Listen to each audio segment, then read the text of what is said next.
아멘. 우리 하나님은 영원히 찬송 받으시기에 합당하신 분이십니다. 오늘 하나님께서 신명기 26장을 통해서 주신 말씀의 제목은 하나님 나라 모범 시민의 삶입니다. 오늘은 교회력으로 절기상 무슨 주일이라고요? 추수감사주일. 예, 추수감사주일입니다. 소위 말하는 이단들이 추수감사절은 성경이 없는데 너네 지키지 않냐? 그게 잘못됐다. 성탄절을 또 어떻게 보면 핑계로 하고 그 중에 하나가 또 추수감사절이에요. 잠깐만. 예, 사랑하는 조카가 저 덥다고 세게 틀어놔가지고. 그런데 이제 일단은 추수감사절이란 말 자체는 성경에 없는 것 같이 보이는 건 사실이에요. 그리고 현재 우리가 지키고 있는 이 땡스기빙 데이는 미국 국경일입니다. 이것을 이제 배후를 보면 원래 영국은요 성공회가 국교거든요. 헨리 8세가 만든 거예요. 그러니까 이게 캐톨릭 플러스 이제 개혁교회 이런 양태입니다. 그런데 이런 영국 국교회와의 이제 갈등이 일어나자 신앙의 자유를 찾아서 청교도들이 신대륙, 지금으로 말하자면 미국을 비롯한 아메리카에 이제 정착을 하죠. 그곳에서 이제 도착하자마자 한 해 동안 베풀어 주신 하나님의 놀라운 은혜에 감사하여 드린 어떤 이런 명절입니다. 이들은 사실 아예 대륙을 이동한 거기 때문에 굉장히 사실 유럽에서 아메리카라는 이런 대륙 이동으로 말미암아 여러 가지 어려움이 있었는데 그 중에 대표적으로 가장 어려운 건 식량난이었어요. 가져온 것은 다 떨어지고 그때 마침 옥수수 농사 등을 가르쳐 주어서 그 도움으로 굶어 죽지 않도록 한 것에 대해서 하나님께 감사하는 한편 인디언들을 또 초청해서 함께 이렇게 잔치를 벌였다고 합니다. 한편으로 이런 어떤 상황에서 사실 이들이 우리가 볼 때는 그냥 한 해 동안 농사지어서 너무 감사해서 하나님께 드리고 또 사람들을 초청해서 명절을 치렀다 이러니까 굉장히 좀 단편적으로 생각하고 무난하게 평탄했던 것 같지만 사실 이들이 배후엔 이런 일들이 있었습니다. 이들이 애초에는요 8월에 출발을 하려고 했었어요. 그런데 배가 고장이 나는 바람에, 그러니까 싼 배를 빌린 거죠. 배가 고장이 나는 바람에 출발했다가 다시 돌아갑니다. 그런 다음에 우리가 흔히 알고 있는 메이플라워호라는 이 호를 9월 6일 날 타고 이제 102명이 출발을 하게 되지요. 그런데 마침 이제 출발해서 이쪽에 도착은 했는데 그 사이에 물론 이제 배에서는 그래도 한 명이 죽고 한 명이 다시 태어나는 바람에 여전히 102명이었다고는 합니다. 하지만 이들이 막상 여기 왔을 때 경제활동을 전혀 하지 못하니까 이걸 소위 말하면 그러니까 선불을 하지 못하고 우리가 거기 가서 농사지어서 갚으마 하고 빌려온 거거든요, 배를. 그러다 보니까 이 빌려온 배의 이 원금과 또 거기에 이자가 붙고 그래서 굉장히 심각한 경제적인 이런 상황이었다라는 거예요. 거기다 대고 말이 그냥 옥수수 농사를 지었다이지 이들은 아메리카의 이 옥수수 농사를 짓는 기술이 굉장히 좀 부족하고 그러다 보니까 이런 농사 기술의 부족으로 이 수확물이 굉장히 형편이 없었다고 합니다. 게다 대고 아까도 말씀드렸듯이 유럽에서 아메리카 이 대륙 간의 이동에 따라서 풍토병에 걸려서 그 해에 그러니까 그 도착한 게 이제 11월 16일쯤인데 겨울을 지내고 했더니 50명만 생존하는 이런 어려움을 겪고 있었습니다. 거기다 대고 처음에는 이 인디언들이 적극적으로 협력한 것이 아니라 굉장히 냉대했고 배척했다고 합니다. 게다 대고 지금은 미국 그러면은 이 세상에 그 어떤 나라보다도 뛰어난 어떤 이런 도시의 어떤 이런 산업이 또 기술이 있어가지고 이런 생각을 하지만 그때는 허허벌판이다 보니까 들짐승들이 그렇게 공격이 많았대요. 이들이 오면서 이내 집도 짓지 못하고 일종의 임시 장막처럼 천막을 치고 이렇게 살아가는데 들짐승들이 수시로 위협을 했기 때문에 이런 모든 어려움의 배후가 있습니다. 그럼에도 불구하고 이들은 그 당시에 나름대로 최고 우량품으로 감사의 예물을 드렸다고 합니다. 그것을 총 이제 3일 동안 드렸는데 첫날은 주일이었고요. 이날은 온종일 하나님께 기도드리고 찬송 부르고 말씀을 받으며 묵상하는 날로 보냈습니다. 그리고 둘째 날에는 칠면조 요리, 감자, 옥수수 요리 등을 만들어 서로 나눠 먹고 셋째 날에 인디언 주장, 마사소이트 등을 초대해서 음식을 나눠 먹으면서 친교했다. 이런 기록이 남아 있습니다. 이것이 성경과 어떻게 관계가 되냐? 성경에도 분명히 감사절이 존재하죠.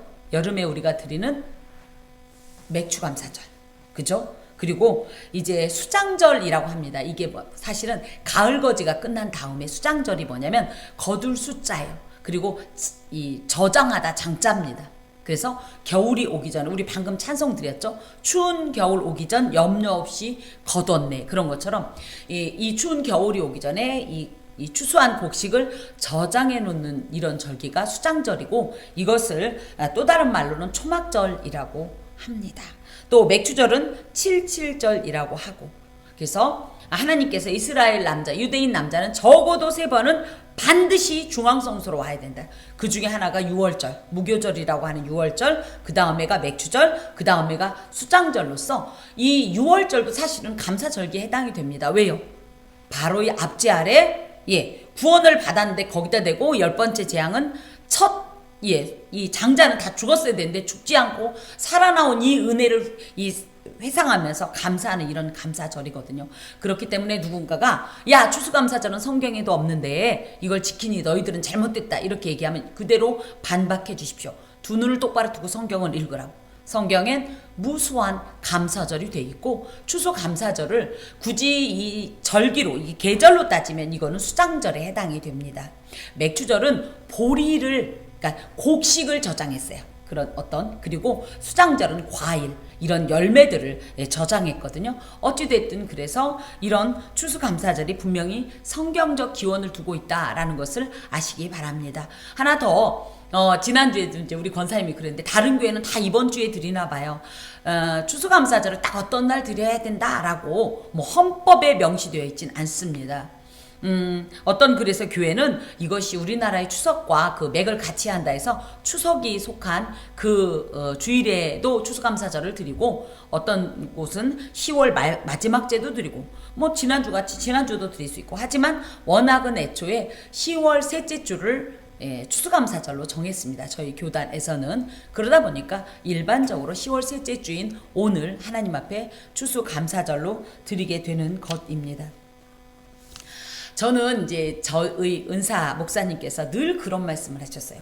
나는 순서 없이 쭉 그냥 성경을 강해할 뿐인데 놀라운 일이 있다. 뭐냐면 꼭 그 절기에 맞는 본문을 하나님께 주시더라. 그래서 그때도 야 신기하다. 그런데 오늘이 그렇습니다. 제가 말씀을 준비하면서 마치 이 본문을 추수감사절 본문으로 미리 작정한 것처럼 계산해서 온 것처럼 딱 추수감사절과 이 맞물리는 본문을 주셔서 제 마음속으로는 속으로 또 우리 하나님의 이 섭리는 기이하다 이런 생각을 합니다. 자 오늘 이 본문의 말씀은요 하나님께서 주신 이 토지 소산을 가지고 하나님께 감사하고 또 그것을 나 혼자만이 아니라 이웃과 더불어 먹고 마시는 것에 대한 하나님의 이제 교훈이십니다. 특별히 오늘 본문은요 따지고 보면 모세의 두 번째 설교가 마무리되는 그런 본문으로서 모세의 이 설교의 결론 부분이라고도 할 수 있습니다. 1절부터 이제 11절까지를 보면 이것은 첫 소산 여긴 만물이라 이렇게 얘기했는데 첫 소산을 어떻게 해라? 하나님께 반드시 봉헌을 드려야 한다. 그리고 그렇게 봉헌을 할 때에 어떤 신앙 고백을 가지고 드릴 거냐 이런 내용을 규정하고 있습니다. 그래서 1절부터 4절까지는 첫 소산 봉헌 의무인데요. 내 하나님 여호와께서 내게 기업으로 주어 차지하게 하실 땅에 내가 들어가서 거기에 거주할 때에 내 하나님 여호와께서 내게 주신 땅에서 그 토지의 모든 소산의 만물을 거둔 후에 이렇게 되어 있습니다. 저희는 하나님께 봉헌해라 그러면 뭘 먼저 생각하냐면 그죠? 내가 거둔 것에 대한 어떤 의무사항 이렇게만 생각하지만 사실은 이 모든 것을 거두기 위해서 무엇이 준비되어 있었어야 하냐면 내 하나님 여호와께서 내게 기업으로 주어 차지하게 하실 땅이 있었다는 사실이에요. 또 그곳에서 우리가 평안히 거주하고 안정적인 생활을 할 수 있도록 하나님께서 모든 사면의 대적과 모든 위협을 물리치신 은혜가 또 있다는 거예요. 거기다 대고 내 하나님 여호와께서 주신 내 땅에서 그 토지의 모든 소산의 만물을 거둘 수 있도록 하나님께서 이 모든 곡식을 직접 길러주시고 열매를 맺게 하신 은혜가 이미 이 모든 배후에 있다는 사실입니다. 그래서 이것만 봐도 뭐예요? 우리는 하나님의 은혜에 마땅히 감사드려야 합니다. 그런데 이제 이 감사의 표현을 어떻게 할 거냐? 물론 우리가 앞부분에서 찬양으로도 하나님께 우리의 감사의 고백을 드리면서 표현했지만 그것을 실제적인 행위를 통하여서 표현해라. 그게 뭐냐? 내 그 토지의 모든 소산의 만물을 광주리에 담아서 내 하나님 여호와께서 그의 이름으로 두시려고 택하신 그곳으로 가지고 나가서 하나님께 아뢰라 이겁니다. 이 만물이라는 말은 레시트라는 말로 첫 번째 내지는 또 시작 이런 뜻을 갖고 있는데요. 그것과 더하여서 가장 좋은 첫 열매라는 뜻을 갖고 있어요. 그래서 하나님께 드릴 때 어떻게 드려야 돼요? 이런 모든 재물들을 가장 흠이 없고 그죠? 온전한 것을 드리듯이 이 토지소산의 만물이라니까 막 못생기고 벌레 먹고 막 죽었는데도 이 토지소산 만물이니까 갖다 드려 이게 아니라 그 중에서도 가장 좋은 것. 아까 이 추수감사절 이 기원을 얘기하면서도 그 얘기했어요. 최고 우량품으로. 그래서 내가 거둔 것 중에서도 그래도 그 중에서 가장 하나님께 드릴 만한 것으로 이렇게 하나님 앞에 드리라는 거예요. 어디에 가서 드리냐? 그것을 가져다가 광주리에 담고 이제 가지고 가는 거예요. 어디에? 내 하나님 여호와께서 그의 이름을 두시려고 택하신 곳으로 가라. 그래서 그곳을 함마콤이라고 하는데 히브리어에 히읗 하자가 붙으면 다 뭐냐면 딱 그것 이런 뜻이야. 정관사 더의 의미를 가지고 있습니다. 그래서 하나님께서 딱 지정하신 그곳이 어디입니까? 이스라엘로 따진다면 예루살렘입니다. 중앙성소입니다. 그래서 매번 중앙성소를 다 방문할 수는 없지만 그죠? 평소에는 지방성소에 있다가 그래도 하나님께서 이렇게 명하실 때는 반드시 중앙성소로 나아가서 하나님 앞에 이 봉헌 예물을 드리라는 말씀이에요. 그러면 가면 그때의 제사장에게 나아가. 그래서 제사장이 있을 거다. 그때 당번이 제사장이 있을 거다. 그에게 나가서 이르기를 내가 오늘 당신의 하나님 여호와께 아뢰나이다. 여기서 조금 특징적인 게 뭐냐면 나의 하나님이 아니라 당신의 하나님이라고 했어요. 왜 그랬을까요? 목회자가 여러분도 뻔히 눈에 보이는 것만 다 알려주면 그죠? 그 뭐하러 배웁니까? 이런 것 때문에 배우는 겁니다. 당신의 하나님이라는 표현은요 뭐냐면 이건 구약적 표현이에요. 무슨 얘기냐? 나는 죄인이라 감히 나의 하나님이라고 부를 자격이 없다라는 고백이에요. 내가 하나님을 대할 때 내가 온전하고 거룩했으면 나의 하나님이라고 얼뜻 얘기할 텐데 차마 내가 생각해도 내가 하나님 새끼로서 합당치 않았어. 내가 이런 주제에 어떻게 감히 하나님을 나의 하나님으로 부르랴. 그래서 이 제사장은 누굽니까? 하나님과 인간 사이의 중재자, 중보자, 어떤 연결고리인데 이 제사장의 일종의 부탁하는 말이에요. 내가 이 당신의 하나님, 그렇지만 마음속으로는 나의 하나님이지만 이 하나님께서 내게 주신 이 놀라운 은혜에 감사하면서 직접 드리고는 싶은데 나 같은 죄인이 어떻게 감히 그 거룩하신 하나님을 직접 대면하랴. 그래서 어떻게 해요? 당신을 통하여서 이 예물을 하나님께 바치고 싶습니다. 이런 고백이에요. 그럼 지금 우리가 이렇게 기도하나요? 목사님의 하나님 이렇게 하나요? 저도 똑같아요. 그럼 전 누구라고 불러야 되죠? 그래서 이게 다 은혜입니다. 뭐요? 이젠 뭐라고 불러요? 우린 엘리, 나의 하나님, my lord, 그죠? 나의 주요. 이게 뭡니까? 예수께서 이걸 가능하게 하셨어요. 원래 예수님 전에 다 뭐예요? 엄연 얘기하면 당신의 하나님이에요. 제사장이 없으면 하나님께 마음대로 제사도 못 드렸어요. 하나님 앞에 무슨가 말도 못 걸어요. 하나님하고 아는 척도 못해요. 그런데 예수께서 계심으로 말미암아 예수님께서 뭐라고 그랬어요? 우리에게 주의 기도문에 하늘에 계신 나의 아버지. 그러면서 이 아버지를 누구의 아버지로 주셨어요? 우리 모두의 아버지로. 그래서 예수님 때문에 굳이 제사장을 거치지 않고도 지금은 직접 하나님을 대면하고 부르고 얘기하고 할 수 있는 이 은혜가 있는 것이지요. 그래서 그렇게 가서 이제 내가 오늘 당신의 하나님 여호와께 아뢰나이다. 내가 여호와께서 우리에게 주시겠다고 우리 조상들에게 맹세하신 땅에 이르렀나이다 할 것이요. 그러면서 이제 제사장에게 자신의 이제 신앙을 고백하는 거예요. 그러면서 이게 단순한 1대1의 고백이라기보다는 말을 하면 일단 누가 듣죠? 대상이 듣고 또 그죠? 내가 얘기하는 대상이 듣고 또 누가 들어요? 내가 듣고 그죠? 그리고 특히 여기서는 뭡니까? 제사장도 있었을 것이고 또 제사장이 한 사람만 있었다기보다는 다른 사람들도 많았을 거예요. 그래서 나의 신앙을 공식적으로 선포하는 거예요. 나는 당신을 향하여 이런 신앙을 갖고 있습니다라는 공식적인 신앙 고백 행동을 하라는 거예요. 그때 어떻게 하냐면 그렇게 했더니 제사장은 내 손에서 그 광주를 받아서 내 하나님 여호와의 제단 앞에 놓을 것이요. 그럴 때 이제 이런 장면이 뭐예요? 우리 교회도 마찬가지죠. 봉헌함을 가지고 우리 담당하시는 집사님들 가지고 오면 그 봉헌함을 가져다가 제가 여호와 앞에 올려드리고 봉헌기도 드리지 않습니까? 이런 어떤 내용들을 이야기하는 거예요. 그래서 이제 하나님께 결국은 드리는 겁니다. 자, 그런데 그럴 때 너는 그렇게 드리고서 어떻게 되냐? 또 내 하나님 여호와 앞에 아뢰기를 내 조상은 방랑하는 아람 사람으로서 이들의 고향이 원래 가나안이 아니잖아요. 그죠? 이 라반 그러니까 야곱의 처가요. 그죠? 아브라함의 고향이요. 이삭의 처가인 밧단 아람. 기억나시죠? 그래서 원래는 거기 출신이었다는 거예요. 이런 표현에는 어떤 뜻을 갖고 있냐면 방랑하는 아람 사람이란 뜻은요.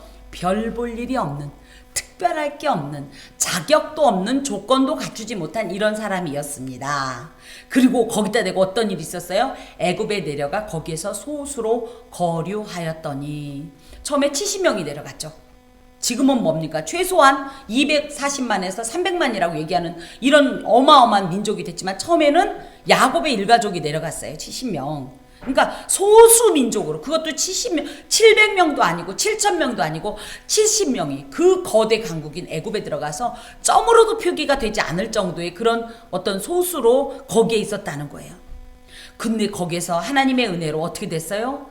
크고 강하고 번성한 민족이 되었지요. 가나안은 실제로 그 70명이 400년 동안 아무리 힘쓰고 애써도 먹을 게 풍부하지 않았기 때문에 이렇게 많은 이런 이 자손 번성을 이룰 수가 없어요. 여기서 우리가 생각할 때는 그들이 어쩌다 보니까 애굽에 내려간 것 같지만 하나님의 큰 그림으로 볼 땐 다 뭐냐? 하나님의 놀라운 계획과 섭리가 있는 것입니다. 그래서 거기서 그렇게 이루었는데 그때 어떤 일이 있었어요? 출애굽기 초반에 보면 어떻죠? 애굽 사람이 우리를 학대하며 우리를 괴롭히며 우리에게 중노동을 시켰다. 우리는 원래 자유민으로 내려갔는데 그곳에 가서 노예가 되었다. 종이 되었다. 너무 심각한 고통을 겪을 때에 우리가 우리 조상의 하나님 여호와께 부르짖었더니 기도했더니 하나님께서 어떻게 했어요?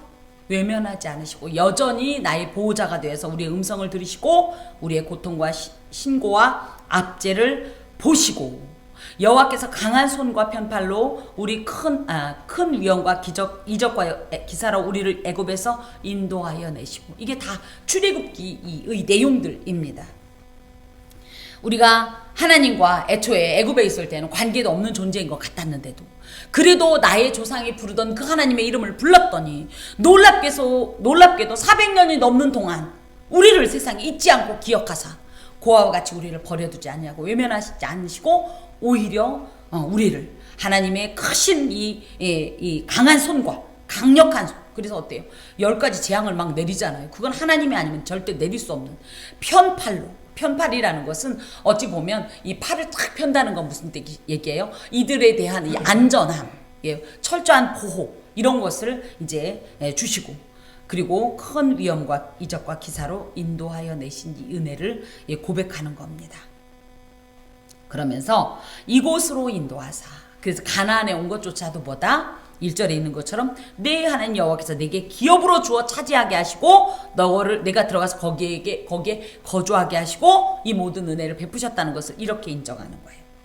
그러면서 이 땅 곧 젖과 꿀이 흐르는 땅을 주셨기 때문에 내가 이제 주께서 내게 주신 토지 소산의 만물을 가져왔나이다. 이렇게 고백하라는 거예요.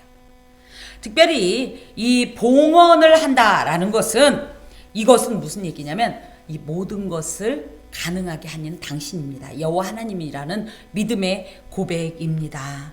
이것은 여호와 하나님을 최우선의 존재로 또 최고의 존재로 인정하는 행위입니다. 더하여서 이 봉헌과 신앙 고백의 형식 속엔 무엇이 들어가 있냐면 내가 본래 누구였던가, 나의 비참하고 참 어리석고 보잘것없던 절망적인 과거를 회상하는 의미가 있습니다.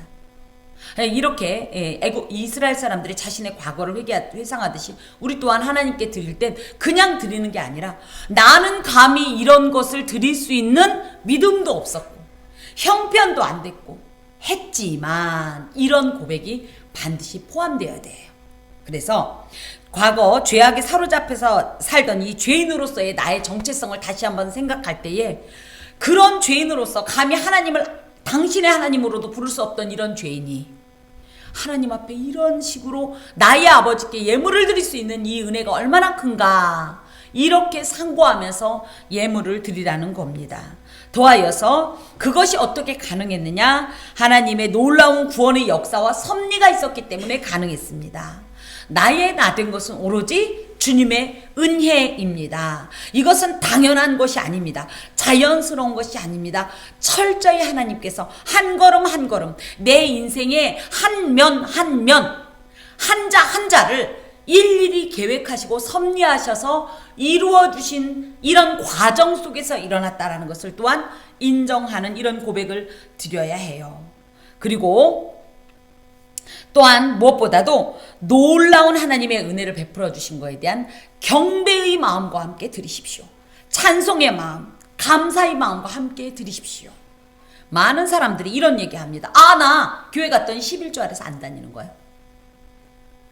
그냥 11조라는 예물이 가장 이제 일반적이고 조금 대표적인 예물이니까 이렇게 표현합니다. 그런 마음 없으면 안 드려도 돼요. 여러분, 하나님께서 나 이렇게 나한테 은혜 주셨다는 거 인정 못해. 내가 잘나서 지금까지 산 건데 뭐 하나님이 나한테 삥을 뜯어가. 그런 마음 있으면 절대 예물 드리지 마십시오. 그건 하나님께서 가증히 여기시고요. 하나님을 하나님으로 인정하고 그분 앞에 나의 모든 것을 다하여서 드리고 싶은 마음으로 드리십시오. 특별히 여기에 10절 아래쪽에 보면 너는 그것을 내 하나님 여호와 앞에 두고 내 하나님 여호와 앞에 경배할 것이며, 경배라는 것은 샤하라는 말로 몸을 굽히다. 몸을 왜 굽혀요? 내가 높으면 굽힙니까? 나는 당신의 종입니다. 모든 것은 당신의 은혜입니다. 이런 고백이에요. 특히 엎드리다라는 얘기는 완전히 복종하다. 저희 집에서는 아니고 저희 집에 자주 오는 강아지가 있습니다. 우디라고. 그 아이를 보면서 제가 느끼는 게 이거예요. 뭐냐면 이 녀석이 막 말썽을 부릴 때 무슨 얘기하냐면 주먹을 딱 쥐고 앉아, 엎드려. 그럼 얘가 어떻게 해요? 앉고 엎드려요. 이건 무슨 뜻이에요? 너는 나의 댕댕이야. 나는 너의 주인이야. 이런 뜻이에요. 하나님 앞에 경배할 때, 예물을 드릴 때도 어떤 마음으로? 나는 당신의 종으로서. 나로서는 개인적으로 원래 노예는 자기 자산이 없습니다. 그죠? 우리는 이 땅에서 사는 모든 것들은요, 내 재산이 아닙니다. 내 소유가 아닙니다. 하나님 겁니다. 그런데도 하나님께서 복을 주셔서 마치 내 것인 양 다 쓰게 하셨습니다. 그래서 자꾸 잊을 수 있는데 아닙니다. 내가 이런 예물을 드림으로 내가 누구인가를 하나님 앞에 고백합니다. 나는 당신의 종입니다. 모든 것은 당신의 능력과 은혜로 이룬 것입니다라는 이런 고백, 그리고 그렇기 때문에 난 절대적으로 당신 앞에서 나의 모든 삶을 헌신할 것이고 복종할 것이라는 이런 신앙을 다짐하면서 결단하는 것이 봉헌 예물입니다. 하나님이 꿈에 나타나서 이야 민실아 내가 돈이 없단다 이것 봐라 야 나 옷 다 떨어졌다 네가 돈 좀 주지 않겠니 나를 불쌍히 여겨다오 하고 신령한 꿈을 꾸게 해서 드리는 게 아니에요. 주는 게 아니에요. 하나님께 바치는 거예요. 그것도 왜 바치냐? 너무 모든 것이 감사하고 이게 원래 하나님 건데 그 중에 극히 일부분을 드립니다 하고 드려야 되는데 많은 사람들이 내가 죽게 벌어가지고 한 거 왜 아깝게 하나님을 드려? 뭐 교회가 나한테 해준 게 뭐 있는데 그거 교회가 쓰는 거 아닙니다. 그리고 하나님 쓰는 거 아닙니다. 솔직히 생각해 보세요. 우리가 봉헌물 받아갖고 사실 우리가 많이 써요. 그죠? 그런데도 형식적으로 뭡니까? 하나님께 드리는 거예요. 예물에 대해서 인색하거나 오해하지 마십시오. 하나님께서 건강 주지 않았으면 우리 그 돈 못 법니다. 하나님께서 내게 직장 주지 않았으면 우리 그 돈 못 법니다. 아시잖아요. 그런 진정한 고백과 함께 진실한 마음으로 하나님께 헌물을 드려야 합니다. 그러므로 이런 것을 통해서 하나님께서 베풀어 주신 은혜를 절대 잊지 마라. 그러기 위해서 어떻게 해라? 그러기 위해서 하나님 앞에 아까도 그랬잖아요. 나의 마음과 뜻 다하여 하나님께 드립니다. 이런 마음으로 봉헌하라는 거예요.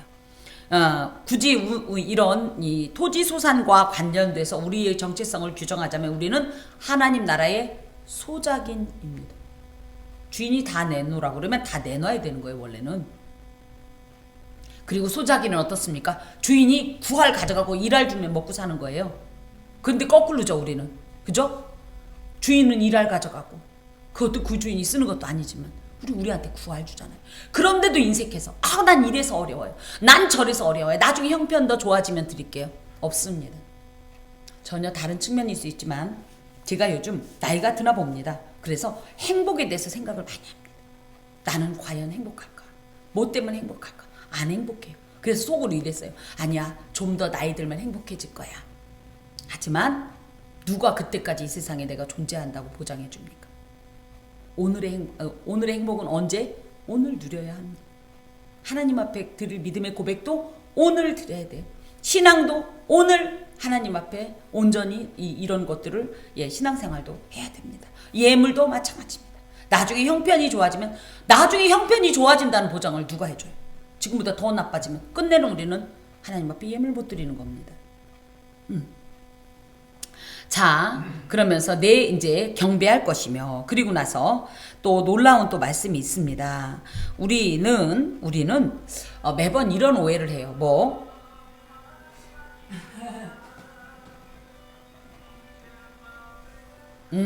괜찮습니다. 우리는 이제 그러면서 대부분 이렇게 생각해. 하나님만 잘 섬기면 된다. 하나님만 잘 섬기면 된다라는 것이 이 수직적인 방향과 수직적인 관계만 생각해요. 근데 하나님께서는 언제나 뭐라 그러세요? 오늘 우리가 아까 십계명을 교독하면서도 함께 고백했잖아요. 뭐라고요? 마지막에 보세요. 십계명 마지막에 교독한 마지막에 예수께서 가라사대 내 마음을 다하고 목숨을 다하고 뜻을 다하여 주 너희 하나님을 사랑하라. 이것이 크고 첫째 되는 계명인데 둘째도 그와 같이 즉 마음을 다하고 목숨을 다하고 뜻을 다하여 내 이웃을 사랑하라. 이것이 진정한 하나님 섬김의 표본입니다. 아니나 다를까 하나님께서 그 명령을 주시는데 어떻게 하냐면 내 하나님 이렇게 해서 하나님을 섬겼으면 끝나는 게 아니라 내 하나님 여호와께서 너와 내 집에 주신 모든 복으로 말미암아 이것을 나 혼자 배부르게 채우고 그래서 뱃살이 두꺼워지지 말고 이 말에 제일 찔리는 사람이 저겠죠. 저 많이 먹어서 뱃살 나온 거 아니에요. 어렸을 때부터 뱃살이 뭐라고 얘기해야지 어느 날 생겼어요. 하지만 많이 먹진 않았어요. 누군 그러시더라고. 그래도 먹는 게 있으니까 찌는 거라고. 인정하겠습니다. 뭔가를 먹었겠지요. 나만 배부르지 말고 어떻게 해라. 반드시 이 복을 공유하라. 이 말씀을 하십니다. 그래서 그 대상이 누구냐면 레위인. 레위인은 기업이 없잖아요. 레위인. 사실은 목회자들은 교회에서 챙겨주지 않으면 먹고 살 수 없습니다. 꼭 챙겨주라는 얘기예요.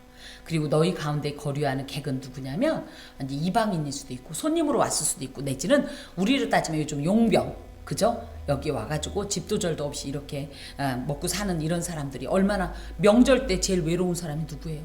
아무도 아무 곳도 갈 수 없는 사람들 아닙니까? 그런 사람들을 불러다가 너희의 명절을 함께 즐겨라. 이런 말씀입니다. 그래서 이제 그럴 때에 물론 이제 첫 소산물을 이제 하나님 앞에 드릴 때도 이렇게 이들을 챙기지만 또 누구를 언제 이들을 이렇게 이들과 하나님의 복을 공유해야 되냐면 셋째 해 곧 11조를 드리는 해에 내 모든 소산의 11조 내기를 마친 후에 그것을 레위인과 객과 고아와 과부에게 주어 내 성읍 안에서 먹고 배부르게 하라. 이런 말씀입니다. 11조는 모두 몇 가지가 있다고 그랬나요?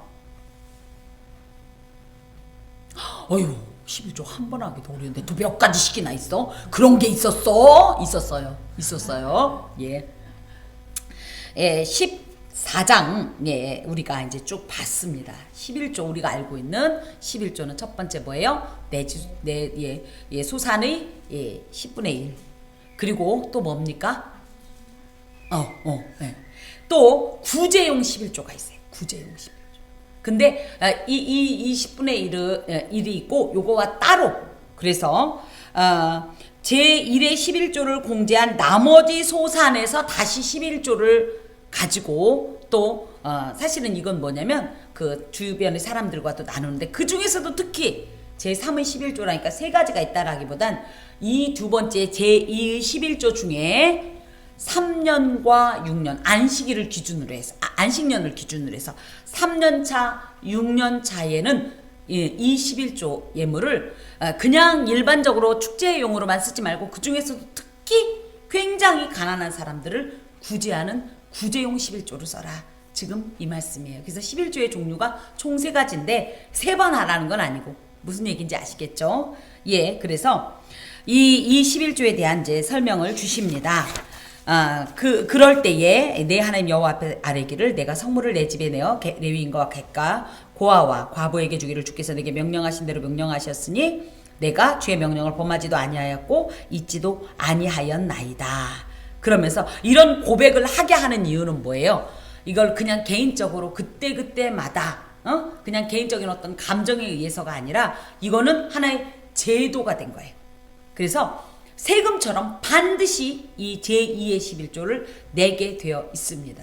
왜 그러냐고 했더니 매년마다 드리는 11조에 비해서 조금 그죠. 이 하나님께 드린 11조는 중앙성소로 가기 때문에 그리고 이제 제사장들에게 가기 때문에 안 내면 금방 표시나잖아요. 그런데 제2의 11조는 조금 그죠. 듬성듬성 할 수도 있기 때문에 그렇게 되면 어떻게 나중에 막상 구제용 11조를 쓰려고 했더니 모아놓은 게 없으면 안 되니까 그래서 반드시 이 11조를 구제용 11조를 하게 하기 위해서 이런 제도를 주시고 또 한 가지 그것에 대해서 내가 인정하게 하는 이런 규정입니다.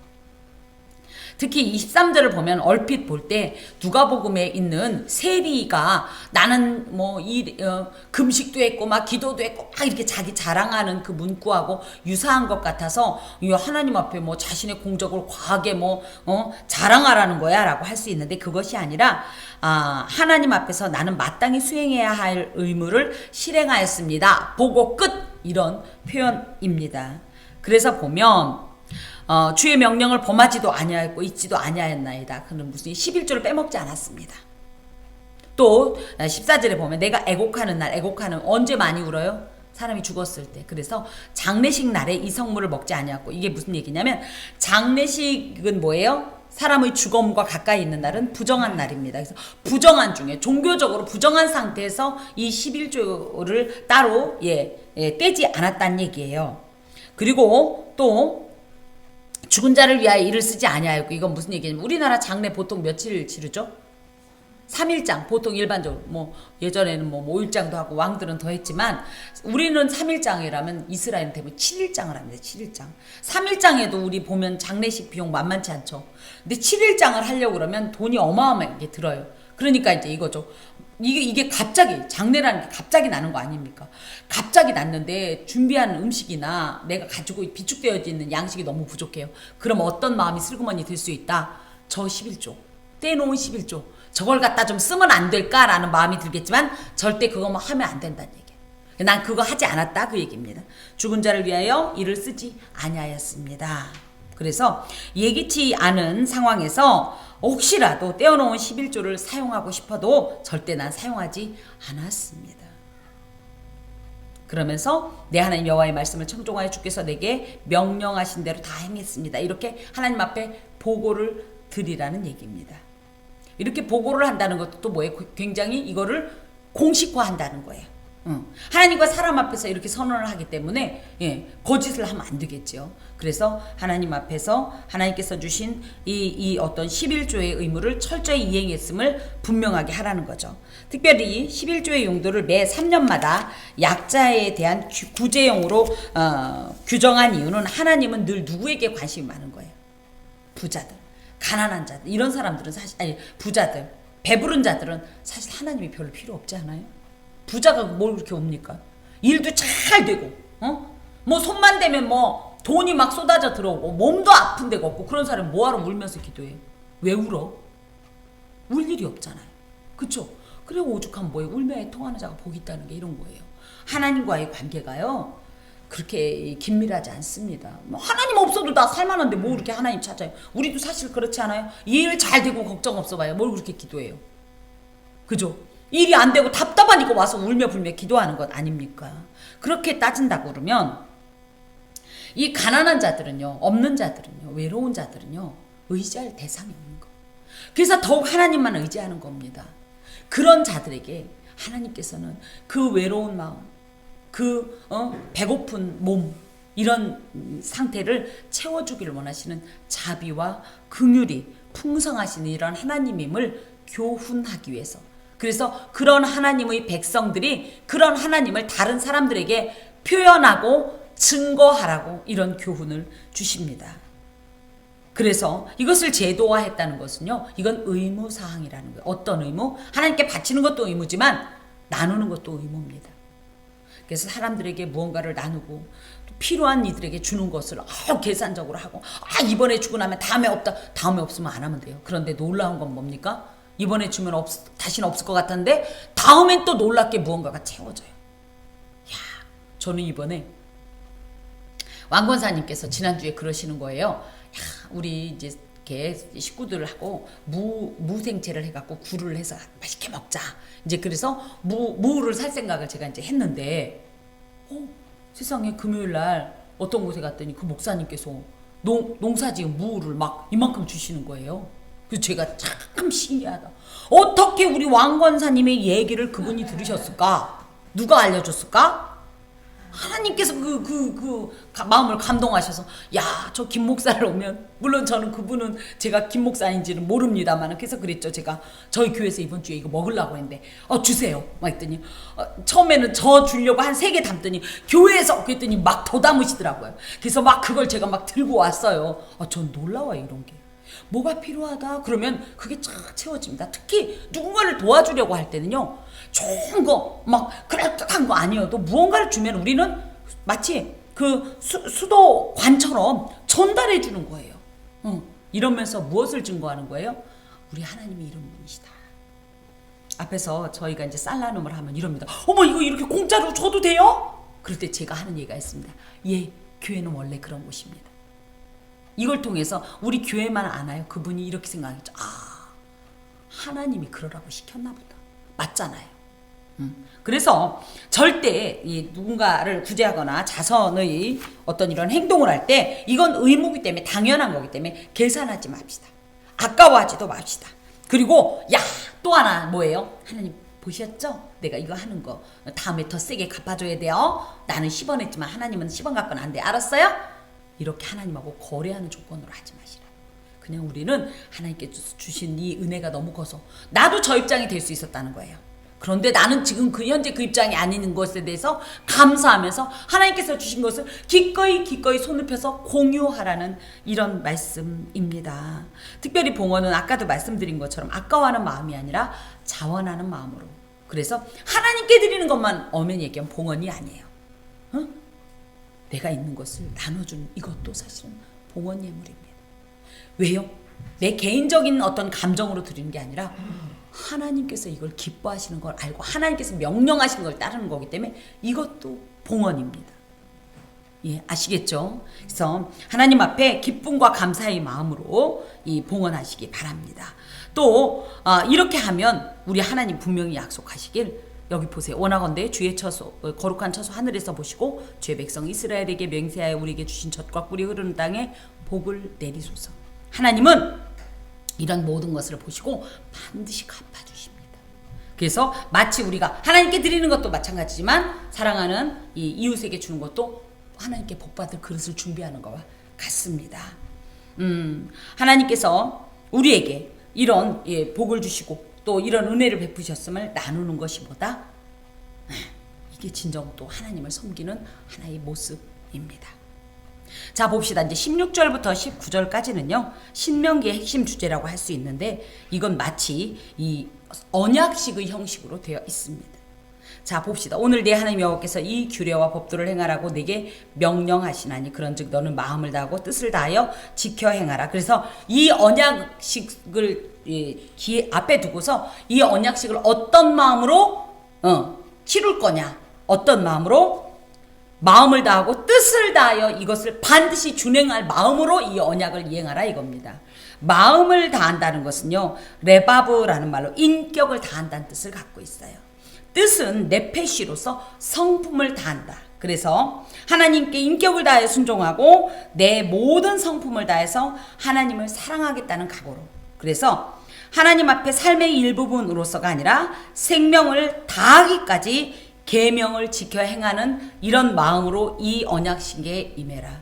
여러분, 하나님을 신앙한다고 할 때 이런 마음으로 하나님을 믿습니까? 하나님 앞에 예배합니까? 죽기까지 내 것을 아끼지 않고 전심을 다하여 드릴 마음, 이 마음으로 언약식에 임하라 이 말씀입니다. 그러면서 이제 네가 오늘 여호와를 내 하나님으로 인정하고 또 그 도를 행하고 그의 규례와 명령과 법도를 지키며 그의 소리를 들으리라 확인하였고, 이게 무슨 얘기냐면 내가 먼저 하나님 앞에 서약을 하는 거예요. 하나님, 저는 하나님을 하나님으로 인정합니다. 나의 주로 인정합니다. 나의 왕으로 인정합니다. 그렇기 때문에 나는 하나님께서 주신 명령을 지키겠습니다. 율법을 사랑하겠습니다. 그리고 하나님께서는 나의 모든 기도를 들어주실 것을 믿습니다. 이렇게 확언이란 말은 선포한다는 뜻을 갖고 있어요. 이렇게 마치 언약을 체결할 때 서로 마주보고 이 계약 내용을 읽는 것처럼 우리가 먼저 하나님 앞에 드리는 계약 내용이 이거라는 거예요. 17절. 그러면 하나님께서도 어떻게 해요? 대답하신다는 거예요. 내게 말씀하신 대로 오늘 너를 그의 보배로운 백성이 되게 하시고 그의 모든 명령을 지키라. 그래서 뭐예요? 그래, 나도 너하고 약속하마. 나는 너를 나의 보배로운 백성으로 삼을 것이야. 이 암세쿨라라는 말은 굉장히 보석 같은 존재라는 의미를 갖고 있어요. 단순한 나의 소유라는 것이 아니라 세쿨라라는 말이 소유라는 뜻도 있지만 보석이라는 뜻도 있습니다. 나는 너를 보석으로 여긴다. 가장 존귀하고 복되게 귀하게 여길 것이다. 그리고 그러니 너는 나의 모든 명령을 지켜라. 이렇게 선포하기, 서로 언약식을 이렇게 체결하라는 이야기예요. 그렇게 되면 어떤 일이 있냐고 했더니 그런즉 여호와께서 너를 그 지으신 모든 민족 위에 뛰어나게 하사 찬송과 명예와 영광을 삼으시고 그가 말씀하신 대로 너를 내 하나님 여호와의 성민이 되게 하시리라. 그래서 이스라엘을 향하여서 하나님께서 가지고 계신 어떤 계획 내지는 기대, 목적은 뭐냐면 야, 나 섬겨! 이런 일방적인 게 아니라 복을 주시고 싶어서, 복을 받으려면 복의 그릇이 준비가 되어 있어야 줄 거 아니에요. 우리도 그렇지 않나요? 누가 귀한 거 줄 때 우리가 가지고 있는 게 손이면 요만큼밖에 못 받죠. 근데 이 다 많은 통이 있다면 어때요? 여기다 다 쏟아받을 수 있는 거예요. 그러니까 하나님 앞에 섬기면 섬길수록, 하나님께 순종하면 순종할수록 더 복의 그릇은 커지고, 하나님께서 원하시는 이 선행을 행할수록 더 많은 복을 받을 것이니 그렇게 행해라. 그럼 나 다 쏟아줄게. 그러면 내가 이것 때문에 어떻게 보면 모든 민족 위에서 뛰어날 것이고, 사람들이 너를 보고 칭찬할 것이고, 너를 부러워할 것이고, 너를 높일 것이고, 너에게 영광을 돌릴 것인데, 사실은 그걸 통해서 나는 또 어떻다? 하나님의 신령한 기쁨을 드린다. 내 새끼가 잘 되는데 배 아픈 사람 있어요? 내 새끼가 사업이 잘 되는데 막 배가 아파가지고 막 밤새 잠을 못 자는 사람 있어요? 어떻게 하죠? 가서 자랑하죠. 아유, 우리 아들이 말이야, 우리 딸이 말이야, 우리 며느리가 말이야, 우리 사위가 말이야, 이렇게 자랑하는 이 기쁨처럼 하나님께서 얘들이 이렇게 내 이 명령의 율법을 사랑하고 준행하더니 이렇게 큰 복을 받았다 라는 신령한 기쁨과 함께 주변에 많은 사람들도 아, 저런 거구나 라고 알게 하기 위한 목적으로 이렇게 이 언약에 충실하게 언약을 준행하라는 말씀입니다. 오늘 말씀의 제목은 뭐냐면 하나님 나라 모범 시민의 삶입니다. 하나님 나라 모범 시민은 어떻게 해야 되냐? 첫 번째, 하나님께서 베풀어 주신 은혜에 마땅히 감사하십시오. 또 하나님 나라 모범 시민의 삶은 그 받은 은혜를 혼자만 누리지 말고 어떻게 해라? 이웃과 반드시 공유하시는 이런 삶입니다. 마지막으로 하나님 나라 모범 시민의 삶은 뭐냐? 하나님께서 명하신 모든 법도를 반드시 이행하는 겁니다. 자, 특별히 복이란 말이요, 두 글자로 구분이 됩니다. 토부라는 말이 있고 바라크라는 말인데, 토부는 행복한 것, 즐거운 것, 좋은 것, 복된 것 이런 뜻이고요. 바라크는 무릎을 꿇다, 찬양하다, 복을 빌다 이런 뜻으로서 하나님께서 주시는 이 복은요, 우리의 모든 삶을 완전하게 합니다. 그리고 무엇보다도 이 복을 통해서 어떤 일을 하냐? 하나님께 영광을 돌리게 되지요. 하나님은 이걸 우리에게 주시고 싶어 하십니다. 특별히 받은 것에 대해, 받고 나서 입을 싹 닦는 게 아니라 어떻게 해야 돼요? 받았으면 어떻게 되죠? 이것에 대해서 우리 어떻게 해요? 우리도 누가 선물 주면 뭐라 그래요? 쓱 받고 말아요? 내지는 너도 거부해요? 어떡하죠? 하여튼 선물은 포장지에 싸우면 뭐 땅콩 하나라도 기쁜 거 아니에요. 무조건 받는 거 아니야. 받고 나서 우리 뭐라고 얘기해요? 고맙습니다. 감사합니다. 이게 봉헌이에요. 하나님 나라의 이 모범 시민이라면 이렇게 마땅히 감사의 표현을 드려라. 하나 더는요, 이게 사실은 오늘의 이 말씀의 부제이기도 합니다. 하나님 나라 모범 시민의 삶은 이런 것입니다. 와 더불어서 제가 부제로 뭐라고 그랬냐면, 하나님 제 삶의 만물을 가져왔나이다 입니다. 이게 왜 그러냐면요, 추수감사절이 공교롭게도 이번 주가 추수감사절이죠. 그럼 다른 때는요, 대부분이 어떻게 되냐면 그 다음 주부터 대림절이에요. 근데 올해는 한 주 건너뛰어서 12월 첫 주부터 대림절입니다. 대림절은 뭐냐면요, 끝이 아니에요. 시작입니다. 교회력의 이 시작이 어디부터 온다고요? 대림절부터 시작됩니다. 그럼 이 추수감사절이 결론적으로 얘기하면 뭐가 되는 거예요? 끝이에요. 이 끝날에 우리가 하나님을 배울 때 어떻게 배울 거냐? 내 삶의 수산물, 가장 귀하고 가장 아름답고 가장 좋은 것으로 하나님께 드리는 날이 추수감사절입니다. 우리 영혼에도 반드시 이 추수감사절이 도래야 합니다. 우주적인 종말도 추수감사절일 수 있습니다. 내 개인의 종말도 추수감사절일 수 있습니다. 그때에 우리가 하나님께 무엇으로 내 삶의 만물, 가장 귀한 것을 드립니다 하고 내어 드릴 것입니까?